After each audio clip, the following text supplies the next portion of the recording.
Až 14 000 študentov ročne zažije kyberšikanu pre uniknuté fotografie. Napriek tomu je tento problém v spoločnosti stále neviditeľný. Telekom sa ho preto rozhodol vyniesť na svetlo. Aby sme prehovorili k mladým, požičali sme si ikonickú pieseň ich rodičov.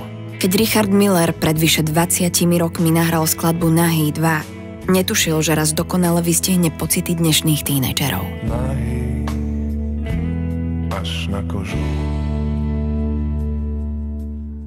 Už nebudem nahý, drahé slečny, drahé ženy.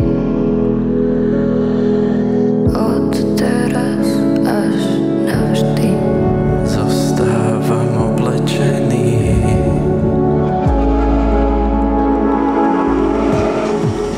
Neverím, že mi pomôžu.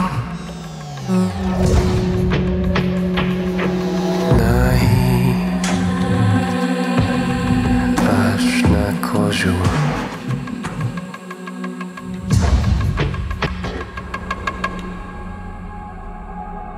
Aby sme tému dostali aj mimo online. V čase maturít sme si privlastnili médium vlastné študentom.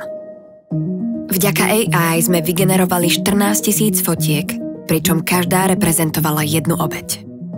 Spolu vytvorili najväčšie tablo na Slovensku. Ocitlo sa nielen vo výklade Martinusu, ale aj v jednom z bratislavských gymnázií. Normálne mám zimové ty kokos. Do škôl sme takisto rozposlali netradičné oznamká.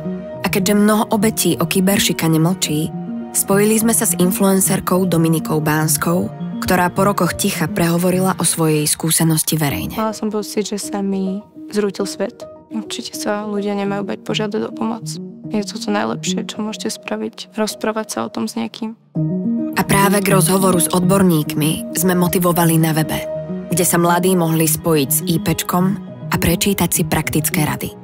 A tak sa o probléme, ktorý bol dlho tabu, začalo konečne rozprávať. Obete o zneužívaní často mlčia. Iba 1 z 10 obetí vyhľadá odbornú pomoc. Môžu o tom s niekým hovoriť. A urobte zo svojej traumy svoju silu.